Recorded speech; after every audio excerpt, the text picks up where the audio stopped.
শীতল!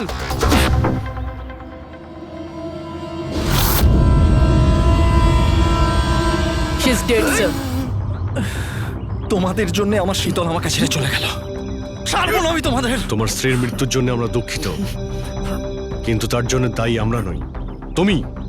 না তুমি অপরাধের রাস্তায় হাঁটতে, আর না তোমার পাপের শাস্তি তোমার স্ত্রীকে ভোগ করতে হতো। কাজের শাস্তি কে পাবে এটা ভবিষ্যৎ বল। কি ব্যাপার অভিজিৎ, খুব অস্থির দেখাচ্ছে, কি হয়েছে? আরে ভাই, ওই একটা ভিডিও কল আসবে, তার জন্যই ওয়েট করছি। Video call? এর আগে তোমাকে কখনো ভিডিও কলে কথা বলতে দেখিনি। কোনো বিশেষ ব্যাপার কি? আরে ভাই, তুমিও না প্রত্যেকবারই। আরে তেমন কিছু নয়। আরে আমাদের কেতনবাবু ছিলেন না, ওই ক্রাইম ব্রাঞ্চের। হ্যাঁ হ্যাঁ, কেতনবাবু, মনে পড়েছে। আরে উনি বললেন যে 12:30টার সময় আমার সঙ্গে ভিডিও চ্যাট করতে চান, আমায় সারপ্রাইজ দেবেন, সেই জন্যই ওয়েট করছি। ও স্যার কেমন আছেন? কেতন স্যার, আরে আপনাকে তো একদম ফিট মনে হচ্ছে। আরে কেন পেছনে লাগছো বাবা? জানো, রিটায়ারমেন্টের পরে বডিটা একটু বেড়ে গেছে। একটু এক্সারসাইজ করতে হবে। আরে না না স্যার, সত্যি বলছি, আপনাকে খুব স্মার্ট লাগছে। হ্যাঁ, আচ্ছা এটা বলো, তুমি তোমার বিয়ের কার্ড কবে পাঠাচ্ছ? আরে স্যার আপনিও না। দেখুন স্যার, আপনি সিনিয়র, আপনি আগে করবেন, তারপরে আমি করব। আমি লাইন ভেঙে আগে কি করে যাব স্যার? হ্যাঁ আরে ভাই, নতুন বাড়ি কিনেছি, ব্যাস ওরে বাড়ির মাল কিনে চলে আসবে। না হলে এই বয়সে আর কে মেয়ে দেবে বলো? আরে স্যার, আশা নিয়েই আমরা সবাই বেঁচে আছি। কোথায় বাড়ি কিনেছেন আপনি?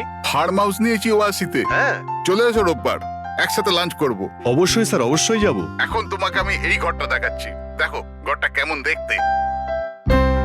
এই যে দেখো,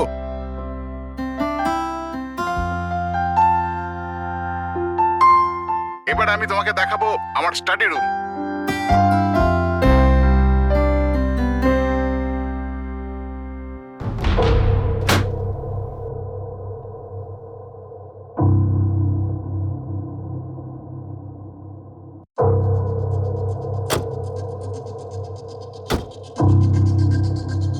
অভিজিৎ, এবার দেখো, দেখাচ্ছি তোমাকে দারুণ জিনিস, ফার্স্ট ক্লাস।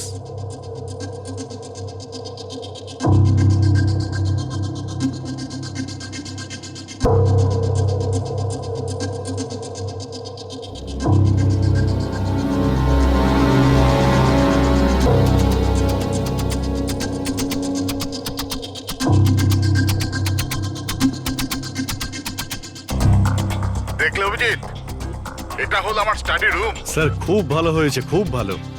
স্যার রুমটা একটু খালি খালি লাগছে, যখন ফার্নিচার এসে যাবে রুমটা কিন্তু দারুণ লাগবে স্যার। স্যার কি হলো?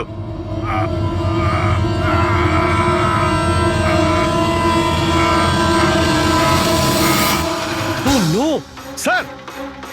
কি আরে হয়েছে? ভাই, স্যারকে কেউ ছুরি মেরে দিয়েছে। ছুরি মেরে দিয়েছে? কোথায়? কে মেরেছে ছুরি? বুঝতে পারছি না। কিন্তু তুমি তো ভিডিও চ্যাট করছিলে ওর সাথে, না? হ্যাক করছিলাম, কিন্তু হঠাৎ করে এই ছুরি কোথা থেকে এলো আর কিভাবে ওনার লাগলো কিছুই বুঝতে পারলাম না। কি?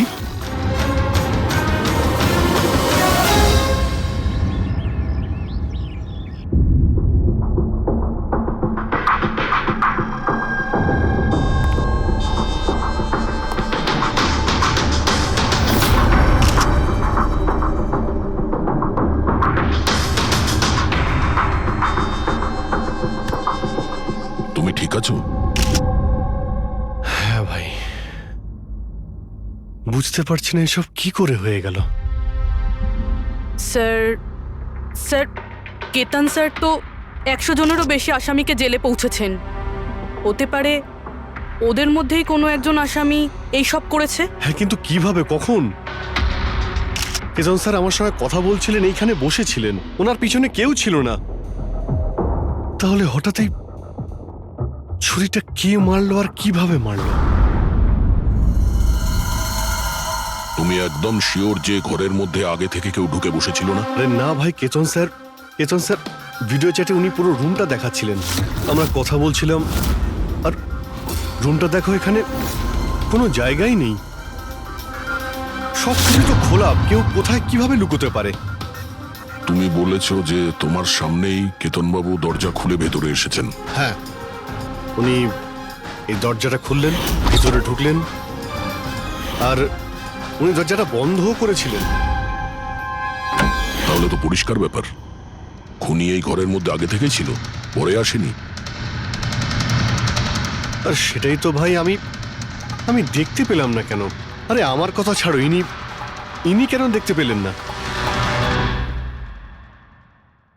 স্যার, এই রুমটাতে আসার আর কোনো রাস্তা নেই, এই দরজাটা ছাড়া। জানলা টানলা কিছুই নেই। পুরবি, এই রুমটা আবার ভালো করে চেক করো, কোনো না কোনো গুপ্তগত হতেই হবে এই রুমের। স্যার, স্যার আমি 3 বার চেক করেছি, প্রত্যেকটা জায়গা, প্রত্যেকটা কোণা, সবকিছুই। সত্যি এই রুমে আসার আর কোনো রাস্তা নেই।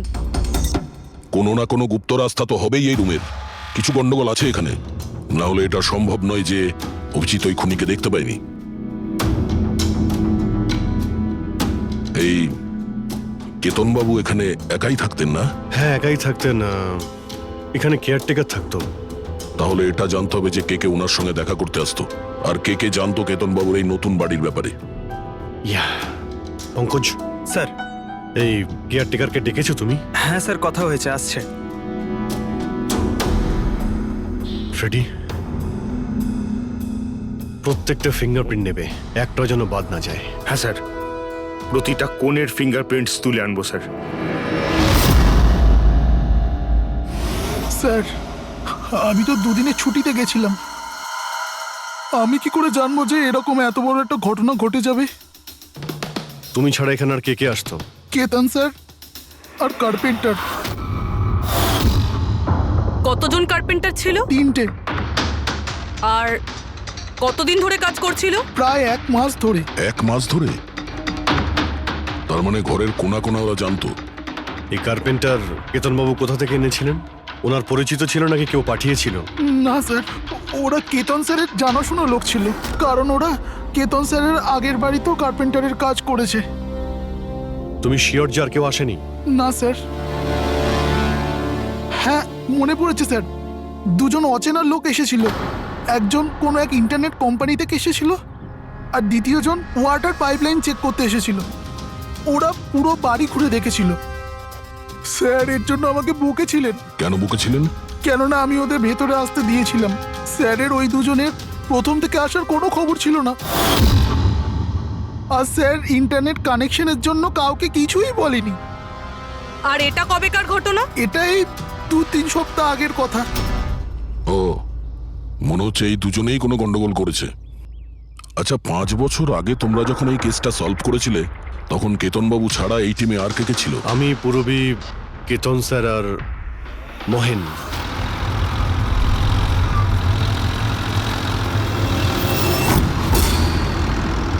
ওই মহিলার প্রাণের ঝুঁকি আছে, আর ওইখানে আশেপাশেই আছে। হ্যাঁ স্যার, তাড়াতাড়ি পৌঁছে যাব। আর 15 মিনিট লাগবে ওই ওয়ার হাউস, আমরা এসেই গেছি।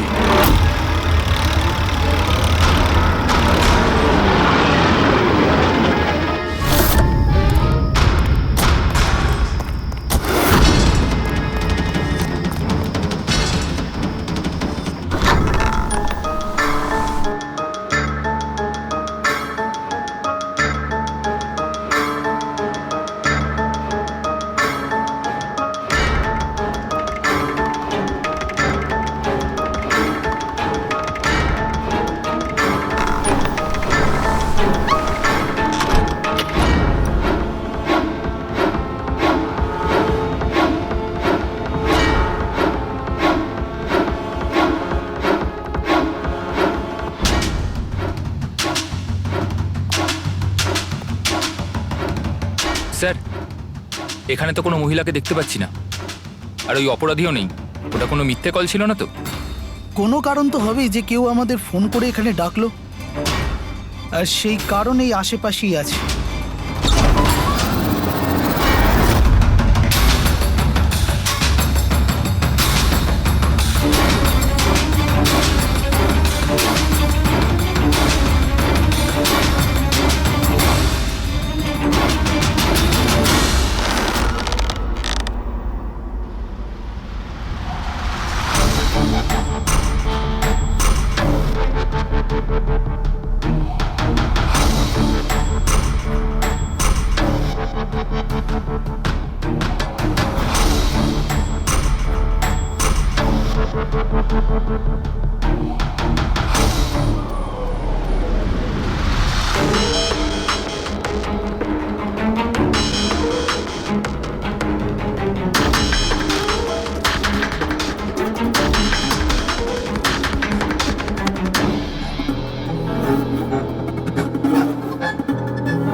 হ্যাঁ স্যারকে কেউ ছুরি মেরেছে।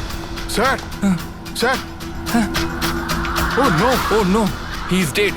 তুমি দরজাটা দেখো, দরজা দেখো তাড়াতাড়ি। আরে দরজা তো ভেতর থেকে বন্ধ, তার মানে খুনি ঘরের ভেতরেই কোথাও আছে। ওদিকে দেখো, তুমি ভেতরটা দেখো, তাড়াতাড়ি যাও। দেখছি।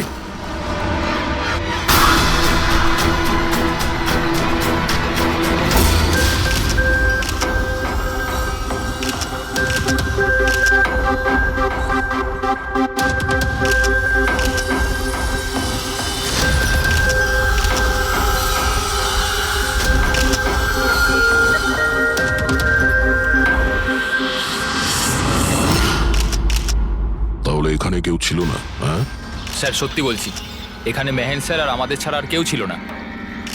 বুঝতেই পারছি না যে খুনটা করলো কি। আচ্ছা আপনারা এখানে এসেছিলেন কেন? স্যার একজন মহিলা ফোন করেছিলেন যে ওনার প্রাণ বিপদে আছে, ওনাকে বাঁচাতেই আমরা এখানে এসেছিলাম। কিন্তু এখানে তো কোনো মহিলা ছিলই না, আর ফোনটাও একটা প্রাইভেট নম্বর থেকে করা হয়েছিল। আচ্ছা, এগুলো একটা ষড়যন্ত্র, প্ল্যান করে করা ষড়যন্ত্র। স্যার এই যে এখানকার ওয়াচম্যান স্যার। তুমি গোডাউন কটায় বন্ধ করেছিলে? স্যার রাত 10টার সময়। সেই সময় এখানে কেউ ছিল? না স্যার, ভালো করে চেক করেছিলাম, কেউ ছিল না। আপনারা এই রুমের দরজাটা খোলা রাখেননি তো ভেতরে আসার পরে? না, ভেতরে ঢুকতেই আমরা সবার আগে দরজাটা ভেতর থেকে বন্ধ করে দিয়েছিলাম। স্যার খুন হওয়ার পরেও আমরা দরজা চেক করেছিলাম, ভেতর থেকে বন্ধই ছিল। খুনি আগে থেকে ভিতরে ছিল, কেতন স্যারের বাড়ির মতো। একটাই দরজা যেটা বন্ধ ছিল, আর কোনো জানালা নেই। তাহলে খুনি গেল কোথায়? স্যার আবারও একজন এমন অফিসারের খুন হয়েছে যাকে আমরা চিনি। আমার মনে হচ্ছে খুনিকে আমি চিনি। অভিজিৎ, তুমি কি করে খুনিকে চিনবে? তুমি তো দেখোইনি খুনিকে। পার বুঝে গেছি স্যার, আপনি কার দিকে ইঙ্গিত করছেন।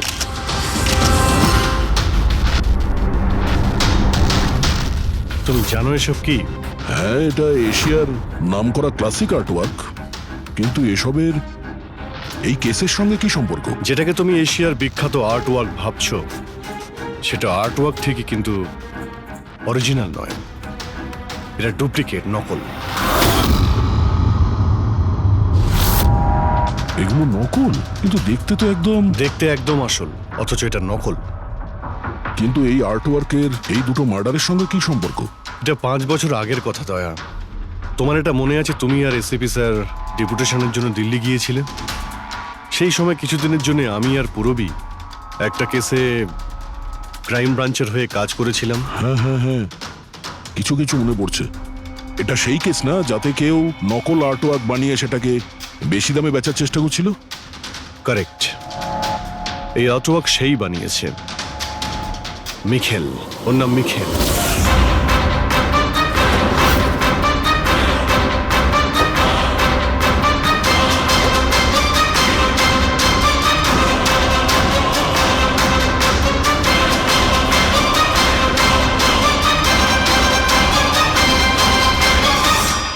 এমনটা নয় যে ওর প্রতিভা বাকি শিল্পীদের থেকে অনেক কম ছিল, তবে সত্যি কথা বলতে ও ওদের থেকে অনেক বেশি ট্যালেন্টেড ছিল।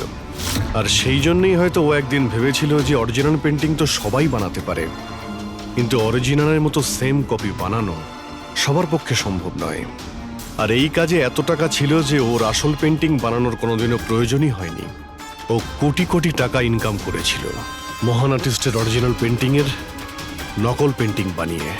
আর ওর কাজ এতটাই ভালো ছিল যে কেউ বলতে পারতো না যে পেন্টিংটা আসল না নকল। অনেকবার তো 30-40 বছরের আগের ক্যানভাসের পেন্টিং করেছে ও, অথচ সেটা কারো পক্ষে ধরাই সম্ভব ছিল না। কিন্তু একদিন পরিস্থিতি এমন হলো, অনেক আর্ট প্রেমী যখন কোটি কোটি টাকা লস করলো, তখন ক্রাইম ব্রাঞ্চ মিখেলকে ধরার দায়িত্ব আমাদের 4 জন অফিসারকে দেয়। কেতন স্যার, মহেন, পুরবী আর আমি।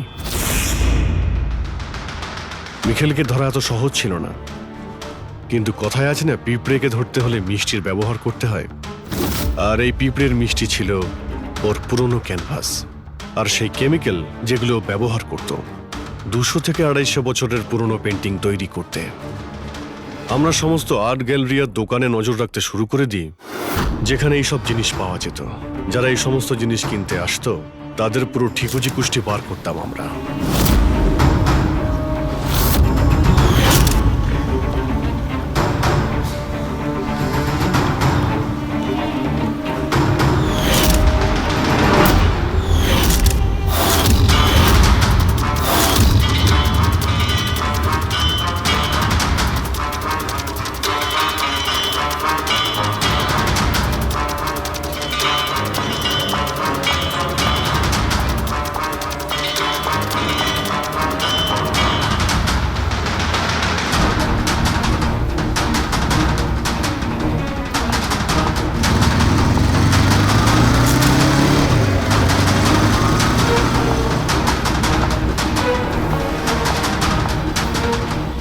এই যতগুলো ছবি পাঠাচ্ছি প্রত্যেকের ডিটেলস আমার লাগবে।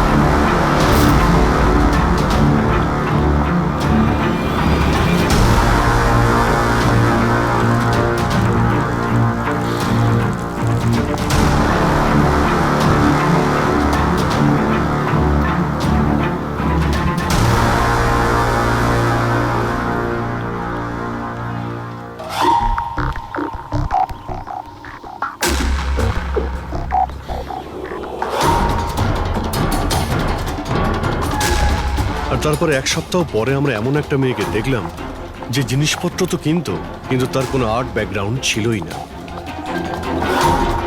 নিশ্চয়ই কোনো গন্ডগোল আছে স্যার। এই মেয়েটা ব্যাংকে কাজ করে, এর এই জিনিসগুলো কেন প্রয়োজন পড়ে, তাও আবার প্রত্যেক দ্বিতীয় দিন? হ্যাঁ স্যার, এই মেয়েটার প্রবলেম তো আছে মনে হচ্ছে।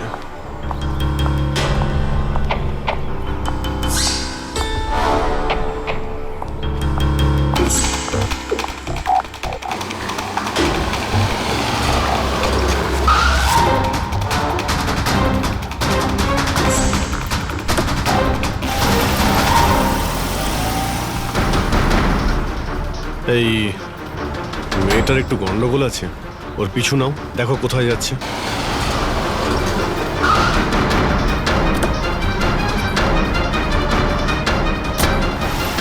স্যার আমি ওকে 3 দিন ধরে ফলো করেছি, কিন্তু কিছু জানতে পারিনি।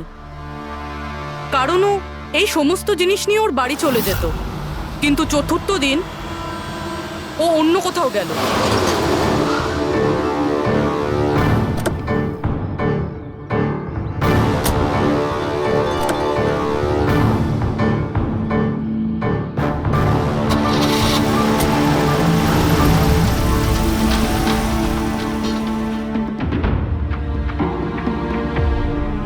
নিখিল, নিখিল, নিখিল, নিখিলও না, এখনো লাঞ্চটাও করেনি।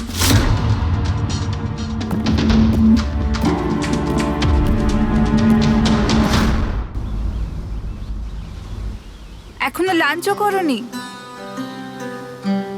এত কি কাজে ব্যস্ত থাকো যে খাওয়ার টাইম থাকে না? তোমায় দেখলেই তো আমার পেট ভরে যায়। জানো, বেবিকে মাখন লাগানোর না, এটা অনেক পুরনো আইডিয়া।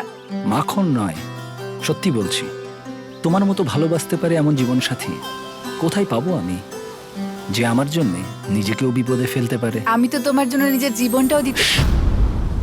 খবরদার, এরকম কথা যদি আরেকবার তুমি বলেছ, যদি তোমার কিছু হয়ে যায় না, আমি এই দুনিয়াটাকে আগুন লাগিয়ে দেবো। এত ভালোবাসো আমায়? নিজের থেকেও বেশি। যদি আমি কিছু চাই, তুমি আমায় দেবে? আমি জানি তুমি আমার থেকে কি চাইবে, যে আমি কেন সবকিছু ছেড়ে দিচ্ছি না। জানোই যখন, তাহলে তুমি কেন ছেড়ে দাও না?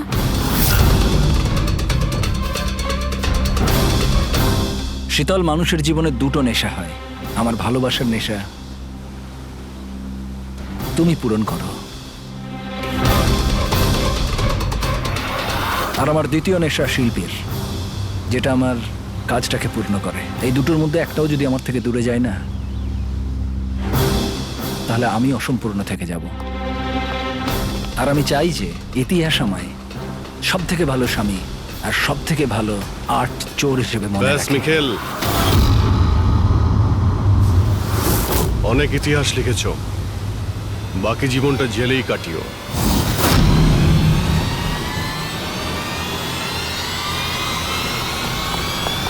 Mikheil,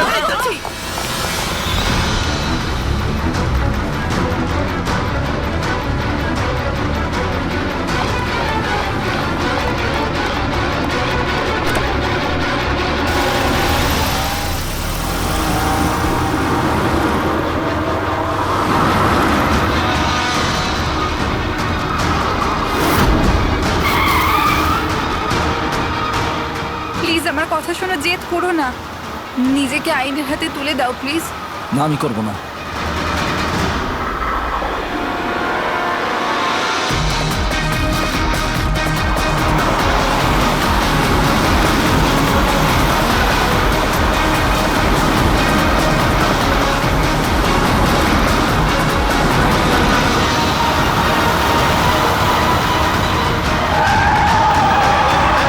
Nikhil!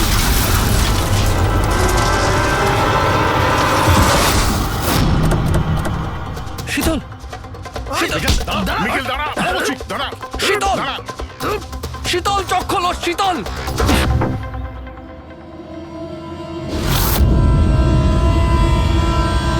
She is dead, sir. তোমাদের জন্য আমার শীতল আমাকে ছেড়ে চলে গেল। ছাড়বো না আমি তোমাদের। তোমার স্ত্রীর মৃত্যুর জন্য আমরা দুঃখিত, কিন্তু তার জন্য দায়ী আমরা নই, তুমি।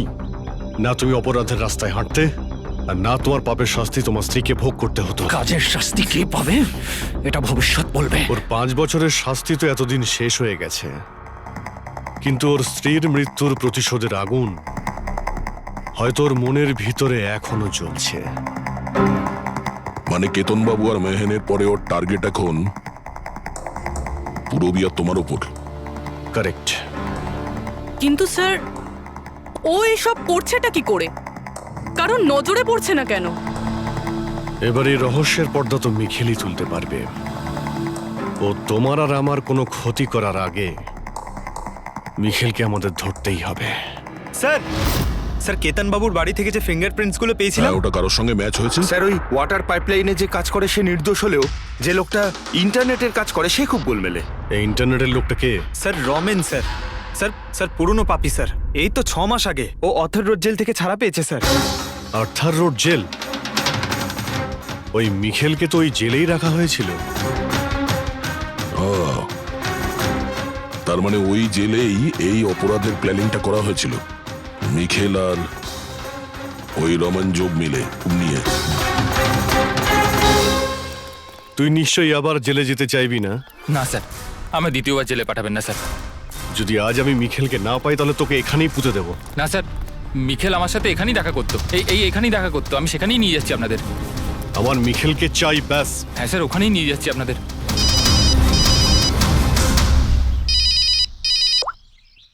হ্যাঁ শান্তি। কি? বাবা শরীর খারাপ করছে? কিন্তু এরকম হঠাৎ?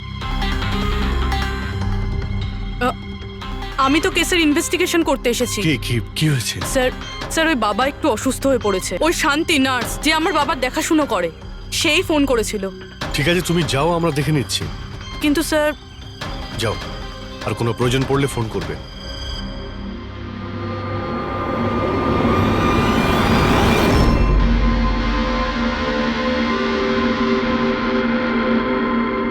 কি হলো স্যার? ফ্রেডি, আমি এটা ভাবছি যে আমাদের এই সিআইডির কেরিয়ারে আমরা অনেকেই ক্লোজ রুম মার্ডার সমাধান করেছি, কিন্তু তাদের মধ্যে একটা কেসও এরকম ছিল না। হ্যাঁ স্যার, এর আগেও এরকম ঘর বন্ধ থাকার কেস এসেছিল। কোথাও না কোথাও তো গোপন রাস্তা খুঁজে পাওয়াই যেত খুনির আসার এবং যাওয়ার জন্য। হ্যাঁ, হয়তো রুমের মধ্যে কোনো গুপ্ত পথ থাকে, না হলে রুমের মধ্যে কোনো রাস্তা বানানো হয় খুন করার জন্য। কিন্তু এখানে না তো কোনো গুপ্ত রাস্তা আছে, না রুমের মধ্যে কোনো গন্ডগোল করা হয়েছে, না। আর এই খুনি এমন যাকে দেখাই যাচ্ছে না। স্যার, আমার তো ভেবেই কিরকম মাথাটা ঘোরা শুরু হয়ে গেছে। খুনিকে দেখা যাচ্ছে না কেন? অনেক বছর আগে আমি একটা সিনেমা দেখেছিলাম যেখানে হিরো একটা গ্যাজেট লাগিয়ে অদৃশ্য হয়ে যেত, কিন্তু ওটা তো সিনেমা ছিল না স্যার। হ্যাঁ, ওটা তো সিনেমা ছিল, কিন্তু এটা তো বাস্তব জীবন। স্যার, কি ভাবছেন আপনি? এটাই ভাবছি, এর মধ্যে কোন জিনিসটা আমি বুঝতে পারছি না।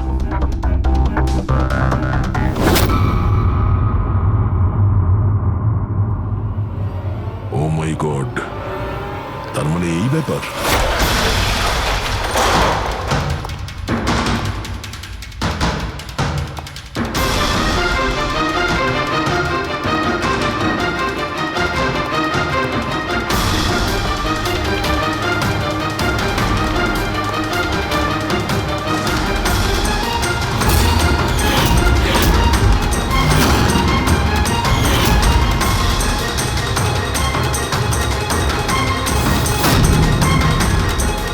অনেকদিন ধরেই আমাদের চারজনকে ফলো করছিল, আর তুই ওকে হেল্প করছিলি এই সমস্ত কাজে। হ্যাঁ স্যার।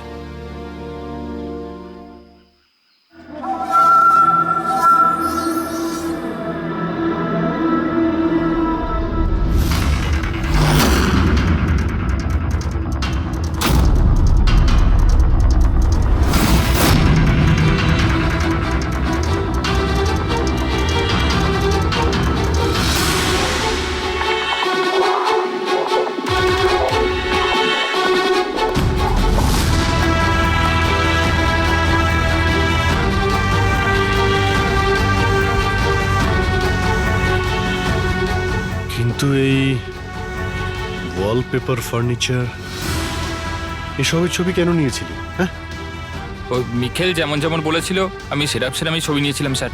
ব্যাস, আমি শুধু জানতাম না এই ছবিগুলো নিয়েও কি করবে স্যার।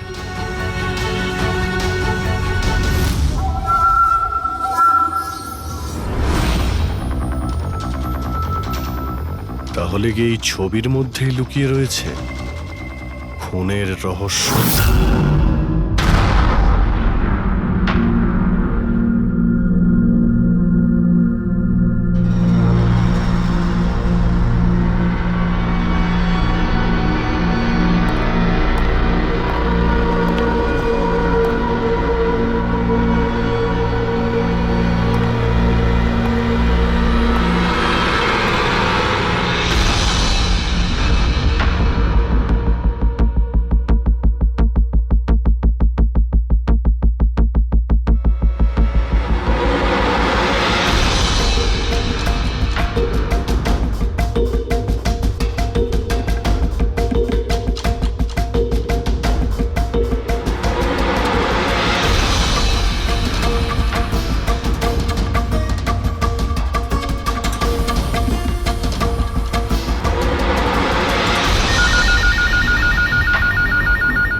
হ্যালো, কেমন আছো অভিজিৎ বাবু?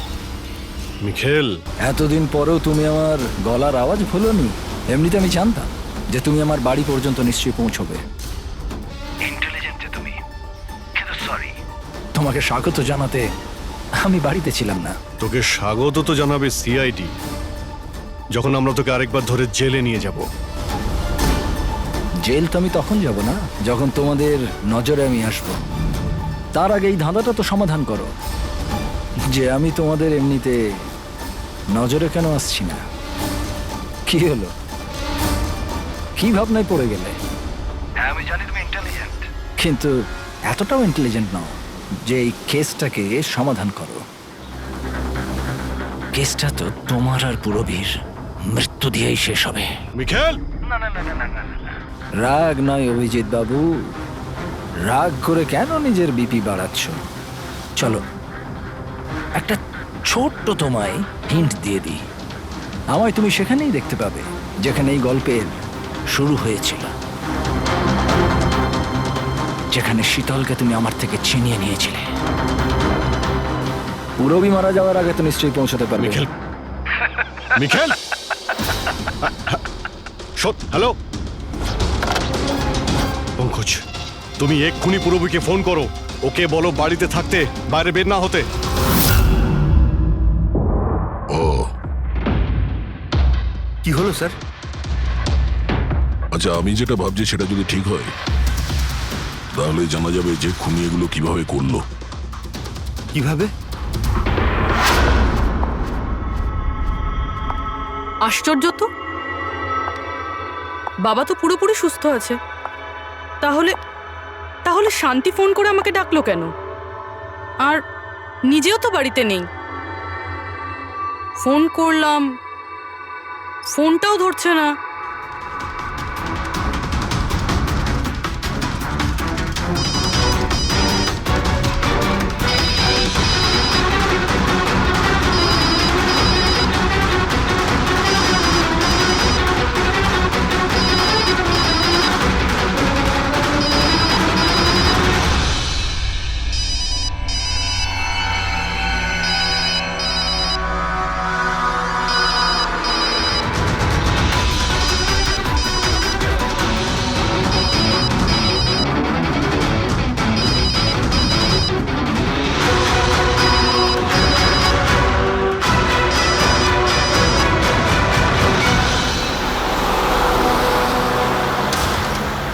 স্যার এই পুরবি তো ফোনই তুলছে না।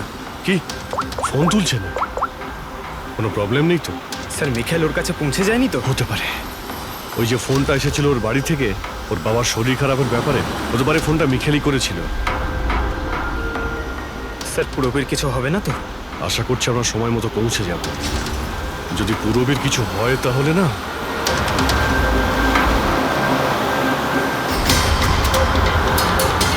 এসে গেছি। এটা সেই জায়গা যেখানে মিখেলের ওয়াইফ মারা গিয়েছিল।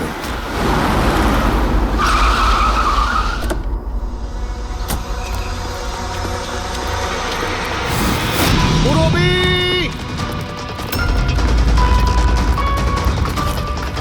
পুরবি!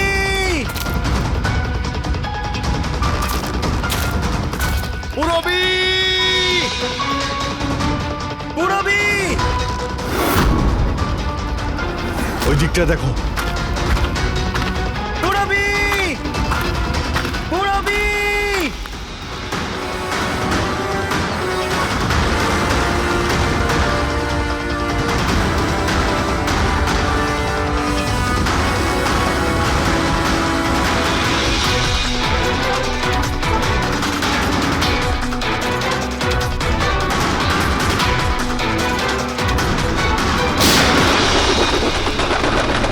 পুরবি!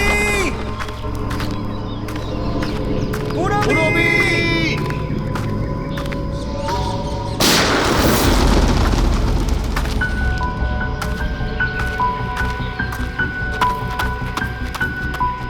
স্যার হ্যাঁ পঙ্কজ, জানি না স্যার কে গুলি চালালো। পুরবীকে পেলে?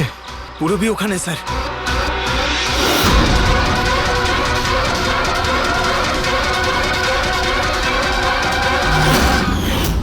ও নো! পঙ্কজ, অ্যালার্ট থাকবে। আমাকে কভার করো, আমি যাচ্ছি পুরবীর কাছে।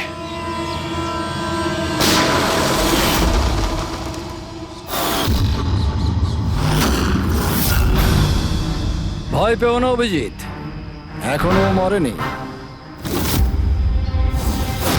কিন্তু যদি ওর কাছে যাওয়ার চেষ্টা করো তাহলে আমার আঙুল ট্রিগারের ওপর আছে, আর গুলিটা তো তোমার থেকে তাড়াতাড়ি পৌঁছবে। মিখেল, গুলি চালিও না। দেখো, তুমি প্রতিশোধ নিতে চাও তো? দেখো আমি এসে গেছি, তুমি পুরবীকে যেতে দাও। খবরদার, কোনো চালাকি নয় অভিজিৎ, কারণ তুমি আমাকে দেখতে পাবে না, কিন্তু আমি তোমায় ভালো করে দেখতে পাবো।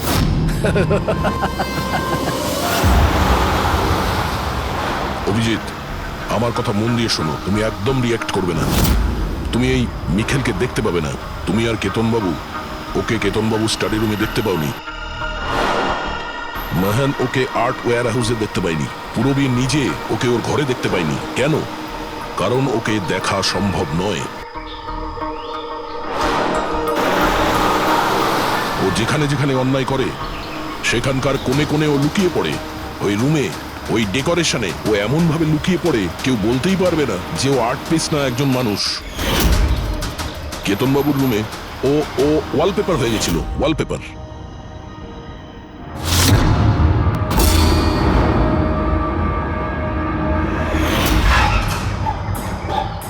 আর মেহানের ওই ওয়্যার হাউসে ও ও পোর্ট্রেট হয়ে গেছিল।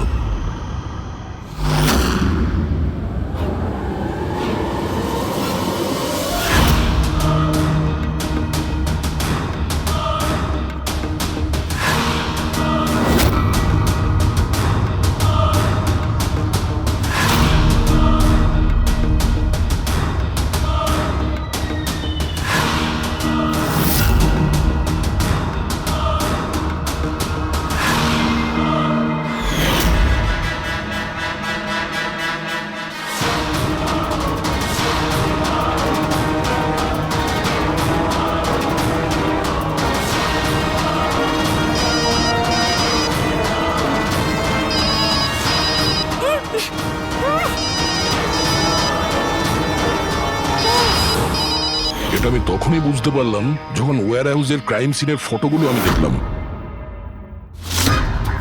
তখনই আমার নজর ওই পোর্ট্রেটের আঙুলের উপর গেছিল।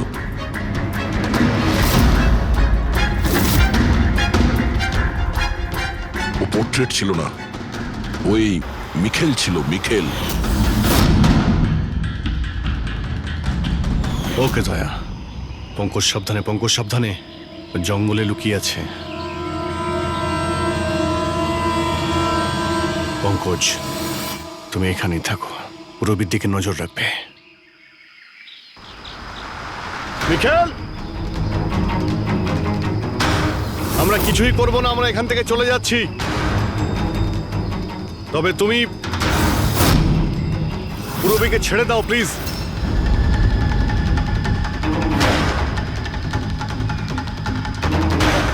দেখো, এসব করে আর কোনো লাভ নেই।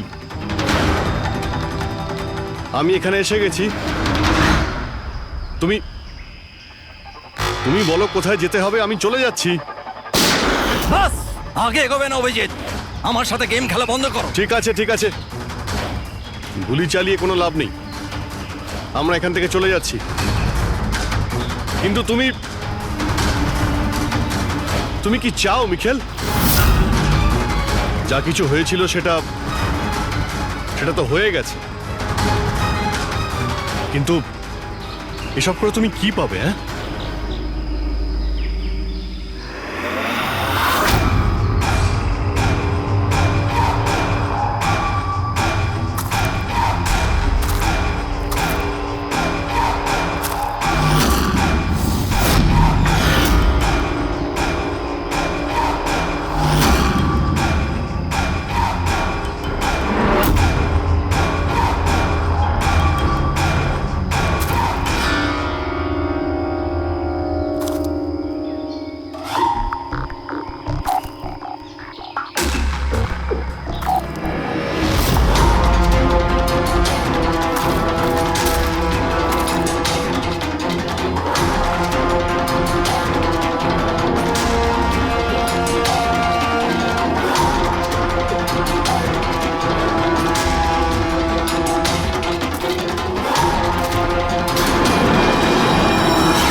আমার শীতলকে তুই আমার থেকে নিয়েছিলি, আমি তোকে ছাড়বো না।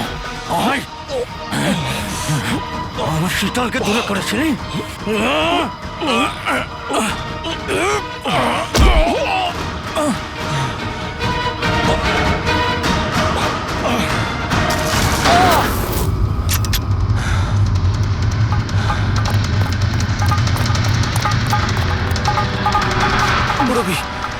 ঠিক আছে তো? তোর আসল জায়গা জেলে, আর এইবার তুই বাইরে আসবি না, সোজা ফাঁসিতে ঝুলবি। আমার বউয়ের জ্বলন্ত চিতা দেখে আমি শপথ নিয়েছিলাম যে যতক্ষণ না তোমাদের চারজনকে আমি শ্মশানে পাঠাবো, না বেঁচে থাকবো না মরবো। দুজন তো গেল, এখন তোমরা দুজন বেঁচে। তোমাদের আইনকে বলো যেন শক্ত থেকে শক্ত জেল বানাই, কারণ এবার কোনো জেলই তোমাকে আমার থেকে বাঁচাতে পারবে না। ঠিক আছে, চলো নিয়ে যাও একে। চল চল।